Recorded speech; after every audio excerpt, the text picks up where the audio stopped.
The years following the end of World War I were a period of deep social tensions, aggravated by high wartime inflation. Food prices more than doubled between 1915 and 1920. Clothing costs more than tripled. A steel strike that began in Chicago in 1919 became much more than a simple dispute between labor and management. The steel strike of 1919 became a focal point for profound social anxieties, especially fears of Bolshevism. Organized labor had grown in strength during the course of the war. Many unions won recognition, and the 12-hour workday was abolished. An 8-hour workday was instituted on war contract work, and by 1919, half the country's workers had a 48-hour work week. The war's end, however, was accompanied by labor turmoil. As labor demanded union recognition, shorter hours, and raises exceeding the inflation rate, over 4 million workers, one-fifth of the nation's workforce, participated in strikes in 1919, including 365,000 steelworkers and 400,000 miners.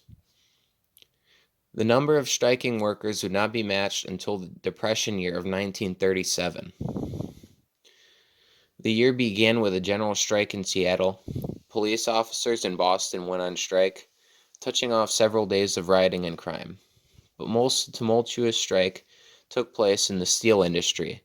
About 350,000 steelworkers in 24 separate craft unions went on strike as part of a drive by the American Federation of Labor to unionize the industry. From management's perspective, the steel strike represented the handiwork of radicals and professional labor agitators. The steel industry's leaders regarded the strike as a radical conspiracy to get the company to pay a 12-hour wage for 8 hours work. At a time when communists were seizing power in Hungary and were staging a revolt in Germany, and workers in Italy were seizing factories, some industrialists feared that the steel strike was the first step toward overturning the industrial system. The strike ended with the complete defeat of the unions. From the labor's perspective, the corporations had triumphed through espionage, blacklists, and the denial of freedom of speech and assembly, and through the complete unwillingness to recognize the right of collective bargaining with the workers' representatives.